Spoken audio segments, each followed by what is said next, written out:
नमस्कार मित्रों, मैं डॉक्टर IP सिंह। सोमनाथ पीछे दिखाई पड़ रहा होगा,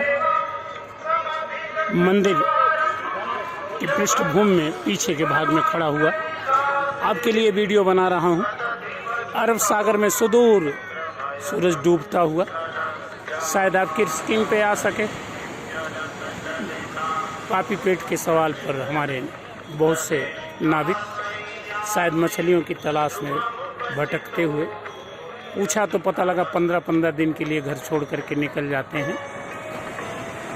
अब ये सागर की लहरों को देखें और मंदिर की पृष्ठभूमि, बीच में एक शानदार सड़क जिस पे हजारों की संख्या में सैलानी, नए जोड़े, बच्चे, बूढ़े सभी। सागर की लहरें मानव निर्मित इन सड़कों से टकरा करके जैसे कुछ कहना चाह रही हैं। हमारी लहरों को देखें आप, स्टे बना दिया गया है ताकि मंदिर की नींव में ये चोट न करे।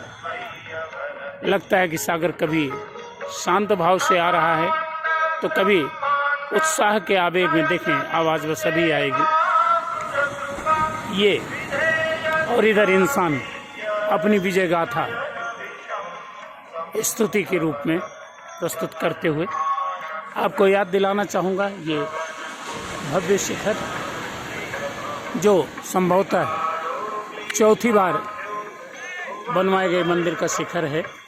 बताया गया कि जूनागढ़ के नवाब से विवाद करके सरदार वल्लभ भाई पटेल ने इसकी नींव डलवाई थी और हमारे प्रथम राष्ट्रपति राजेंद्र प्रसाद जी ने इसमें प्राण प्रतिष्ठा की थी। ये जो शिखर आप देख रहे हैं, इसकी पृष्ठभूमि पर रात को 8 बजे से 9 बजे तक एक दिव्य ध्वनि और प्रकाश का कार्यक्रम आयोजित होता है। देखें, यहाँ पुलिस वाले भी जा रहे हैं, बहुत सहयोग करते हैं लोग, बहुत ज़्यादा। खैर, किसी क्रम में आ जाए।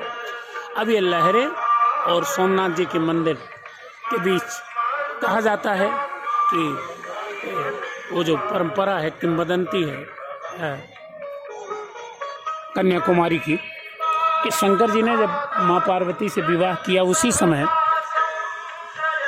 गरल पान कर लिया, जिससे उनकी हालत खराब हुई और जब होश में आ गए तो उनकी सुख सुविधा के लिए समुद्र में विश्वकर्मा से एक भव्य स्थल का निर्माण कराया गया, जिसे लोग श्रीलंका कहते हैं।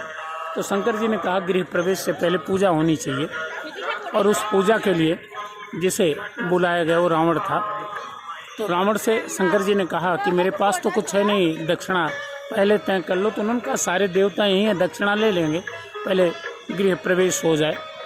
लेकिन कहते हैं कि गृह प्रवेश करते ही रावण का मन डोल गया और रावण ने श्रीलंका मान लिया।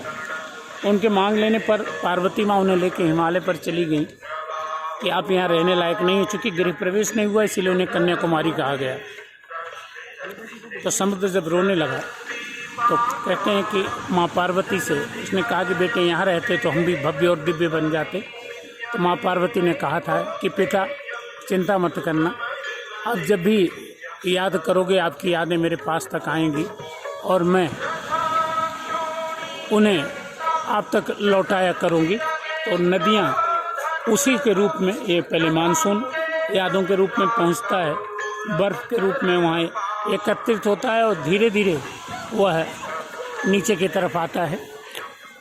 तो हमारे विद्वानों, मनीषियों, भौगोलिक वेत्ताओं जो हैं उनकी अद्भुत जानकारी का प्रतीक है। तो शायद वही सागर सोमनाथ जी में शंकर जी को देख करके यहाँ आने की कोशिश करता है। लेकिन मानव निर्मित सड़कें जो हैं, ये जो स्टे है, इसको यहाँ सिर पटकने के लिए विवश कर देते हैं। देखिए फिर एक बार ये, और ये स्टे देख रहे हैं, नज़दीक से इन स्टे को देखें और बीच में अपनी विजय गाथा इंसान खुद गाते हुए और जयकार करते हुए, जय सोमनाथ के रूप में। यहाँ से आप थोड़ा आगे चलेंगे तो प्रवेश द्वार है, 5 रुपये का टिकट लगता है। वहाँ आपको समुद्र के नज़दीक जाने की अनुमति तो मिलती है, लेकिन उत्साह का अतिरेक कभी कभी दुस्साहस का परिचय दे देता है। पुलिस वाले लगातार बेचारे चिल्लाते रहते हैं। खूब आनंद वहाँ आप उठा सकते हैं। ऊँट है, घोड़े हैं, खाने पीने की व्यवस्था भी अच्छी है। मंदिर की व्यवस्था भी बहुत दिव्य और भव्य है, बहुत ही आश्चर्यजनक। एक बार फिर आप देखें, इस समय आपको मैं दिखाना चाहूँगा कि एक महानुभाव मंदिर के शिखर पर जा कर के ध्वज परिवर्तन की तैयारी कर रहे हैं। तो आप कभी यहाँ आवें तो मेरा एक ही निवेदन है, कम से कम 2 दिन का समय लेकर के आवें, क्योंकि यहाँ मैंने देखा है कि लोग आते तो हैं लेकिन भागम दौड़ के बीच कहीं कहीं अव्यवस्थित से हो जाते हैं। अन्यथा उत्साह का अतिरिक्त आज बस यात्रा में मैंने देखा क्या बच्चे, क्या नौनिहाल, क्या बड़े बूढ़े, क्या विवाहित जोड़े, सभी एक साथ आनंद ले रहे थे। और इस स्थल की एक विशेषता और बहुत बड़ी मुझे दिखाई पड़ी कि ये भगवान शंकर की पुण्यभूमि तो है, भगवान कृष्ण का अंतिम समय यहीं बीता था। और बीच में एक मंदिर हमें ऐसा भी मिला जहाँ भगवान राम का मंदिर है और उसके पीछे परशुराम जी की तपस्थली है और सामने कृष्ण जी की भी मूर्ति स्थापित कर दी गई है।